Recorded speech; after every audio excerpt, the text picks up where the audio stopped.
Il y a 5000 ans, ce pays était déjà le berceau d'une civilisation inégalée à bien des points de vue dans l'ancien monde.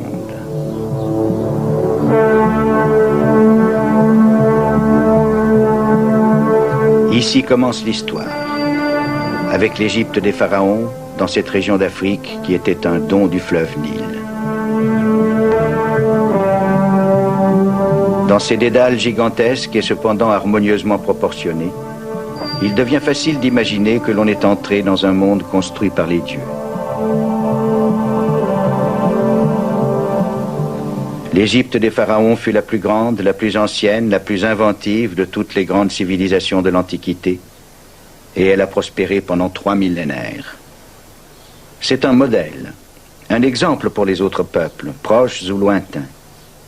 Mais où sont ses racines, ses origines, son point de départ?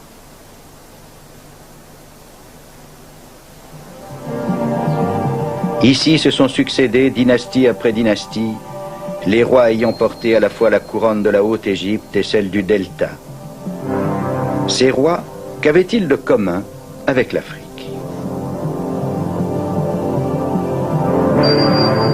Une si grandiose architecture ne pouvait sûrement rien devoir à une Afrique qui, disait-on, n'avait créé ni industrie, ni art, ni science. Comment cette grande hiérarchie de dieux et d'esprits pourrait-elle avoir un quelconque rapport avec les marmonnements superstitieux des peuples noirs de l'Afrique centrale?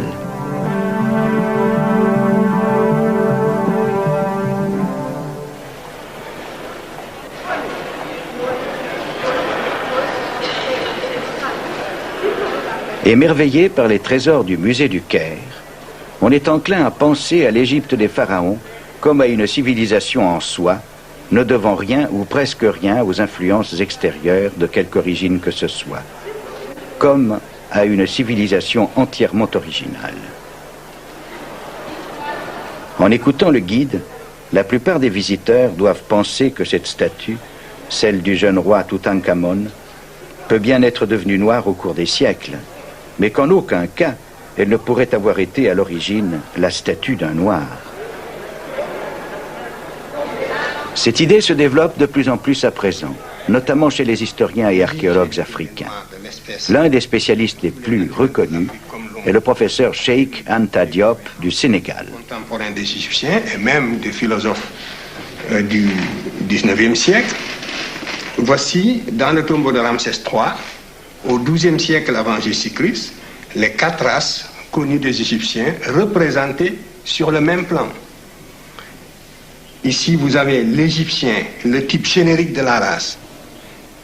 Donc, ici, c'est le type générique de l'Égyptien. Ce n'est pas tel ou tel Égyptien en particulier, mais c'est le type général de l'Égyptien qui est représenté ici, en noir charbon, si je puis dire, avec toutes ses particularités ethniques. Et sur le même tableau, vous avez le type indo-européen représenté également, avec toutes ses différences par rapport au type égyptien, du point de vue de la couleur de la peau et du point de vue du vêtement. Et ici, vous avez les autres Africains qui habitaient à l'époque l'intérieur du continent, représentés de la même façon que les Égyptiens. Ce tableau vient de la tombe d'Emaka, femme noire de toute évidence, dont la servante, juste derrière elle, est tout aussi évidemment blanche. Les enfants royaux étaient donc souvent noirs, eux aussi, comme le roi Sénusret, portant ici la couronne blanche de la Haute-Égypte.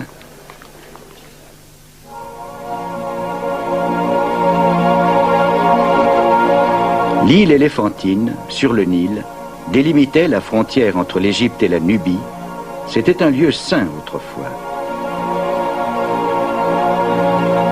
Les premiers historiens européens, les Grecs, avec Hérodote, sont venus en ces lieux, pénétrés de la tradition classique, selon laquelle les différentes races du monde étaient dissemblables mais égales.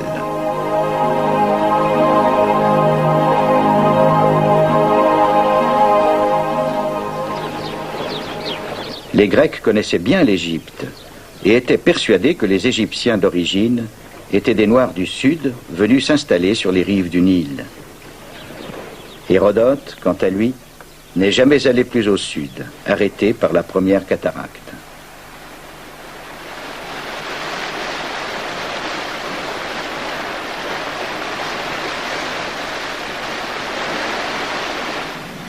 Aujourd'hui, l'obstacle est encore plus imposant.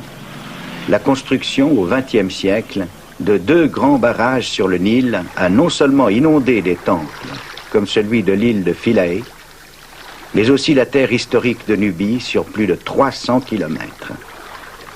Cela anéantit toute possibilité de poursuivre d'autres fouilles archéologiques.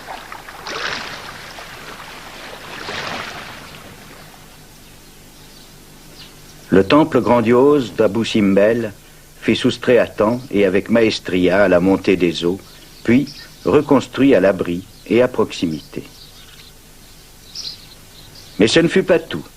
In extremis, tandis que le niveau des eaux montait, les archéologues de l'Université de Chicago excavèrent de très remarquables témoignages à Qustul, de l'autre côté du lac artificiel, sur le plateau où se dresse à présent le temple d'Abou Simbel. Ces témoignages indiquent que c'est ici, en Nubie, que se trouve le plus ancien royaume du Nil. L'ancêtre, en fait, des royaumes d'Égypte plus récents.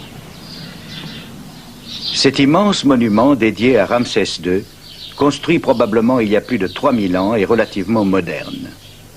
Cependant, et ceci est significatif, Ramsès fit construire son grand temple ici, très au sud, en Nubie. En regardant des temples, même de grands temples comme celui-ci, il ne faut jamais perdre de vue les origines de la civilisation égyptienne. Et ces origines, les connaissances actuelles le confirment, sont avant tout africaines. Peu importe quelles idées et quelles coutumes les pharaons peuvent avoir trouvées chez les Asiatiques qu'ils ont conquis, l'Égypte commence au sud, dans cette Afrique intérieure, que les Égyptiens appelaient terre des dieux de l'Afrique qu'ils vénéraient comme leurs esprits protecteurs.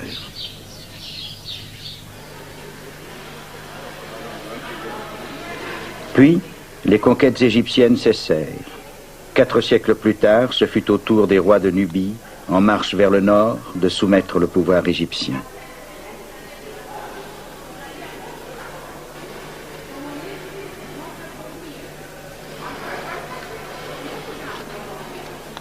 Voici le plus célèbre de ces souverains du Sud, Taharqa, empereur du pays de Kouch et de l'Égypte.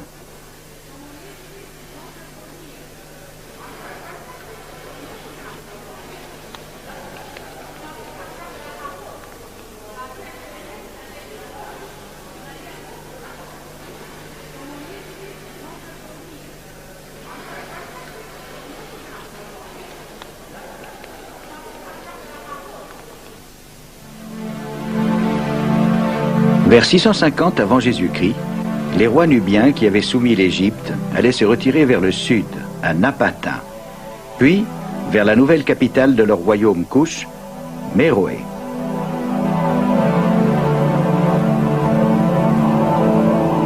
Il faut aller sur leurs traces pour comprendre l'histoire de cette Afrique intérieure qui a exercé une influence si forte et si précoce sur la civilisation égyptienne.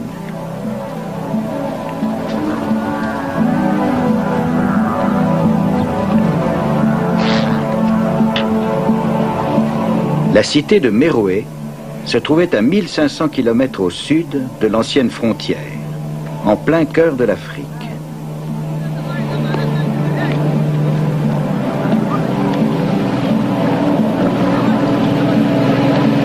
Le voyageur qui parvient jusqu'ici est saisi par un sentiment d'émerveillement et d'admiration.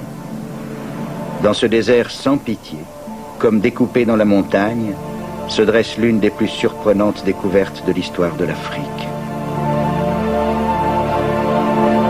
Les ruines d'une civilisation perdue apparaissent à l'horizon comme naufragées dans les sables du temps.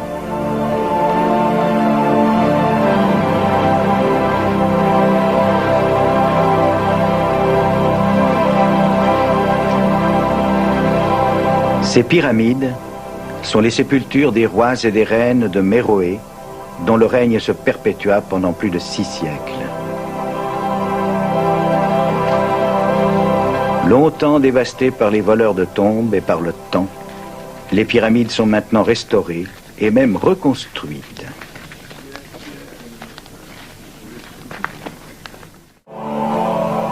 Leur image est gravée dans la pierre. Mais comment était-il vraiment ? Le docteur Ali Osman de l'université de Khartoum nous répond. Oh, they look like me, of course. I am a Nubian. Je suis nubien. Very much the Nubians of today are the Nubians of yesterday. We got to understand that Les Nubiens d'aujourd'hui sont semblables à ceux d'autrefois. culture actually have not yet been very much explored. The Nubians from within. I mean, I, the Nubian, Moi, en tant que Nubien, ce que je fais, wouldn't have changed that much. mon comportement n'est pas très différent de celui des Nubiens médiévaux. But the influence that were coming on us as Nubians, Mais différentes influences se sont succédées depuis les Égyptiens. say the Egyptian, Il y a eu les Arabes, les musulmans. Muslim and Arab influence, have been changing. That does not. Cela ne veut pas dire que les Nubiens aient changé. The Nubians have On peut dire qu'au cours des 10 derniers siècles, les Nubiens ont pratiqué sans discontinuer really believe la même culture. have been going on for the last 1,000 years. Au cours de l'histoire, les Nubiens et leurs voisins ont tout de même subi bien des changements plus ou moins bien accueillis. À une époque, Méroé est tombé devant les armées d'Aksum, ancien royaume des montagnes d'Éthiopie. Plus près de nous, ce sont les Turcs et les Anglais qui ont lancé leurs armées d'occupation. Enfin, ce fut l'influence islamique la plus durable de toutes.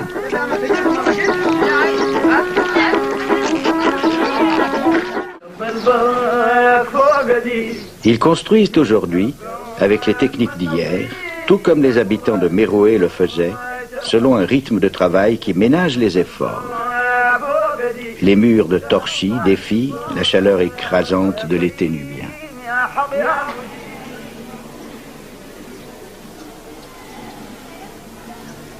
Leurs lits ressemblent à ceux de leurs lointains ancêtres, comme celui conservé au musée de Khartoum, avec un modèle de repose-tête toujours identique depuis 5000 ans d'un bout à l'autre de l'Afrique.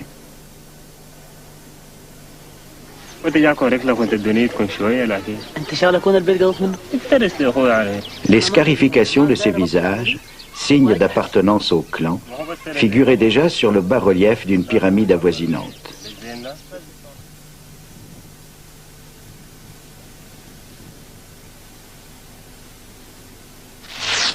Ici, cachée dans le sable, une stèle de pierre gravée. C'est un alphabet inventé pour la langue méroïtique vers le 2e ou 3e siècle avant l'ère chrétienne. 23 signes pour les lettres et un autre pour séparer les mots. Un des plus anciens alphabets et toujours une énigme à ce jour.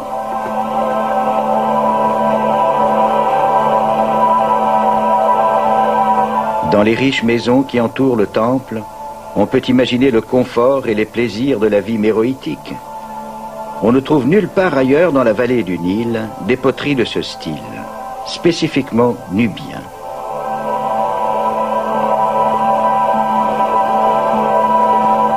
À une demi-journée de voyage de Méroé, en transport moderne, dans le sable et les rochers du désert de Boutana, il y a un autre site dont les monuments en pierre sont dédiés aux dieux de Couche et non aux dieux d'Égypte. Ce lieu s'appelle Mozawaret aujourd'hui.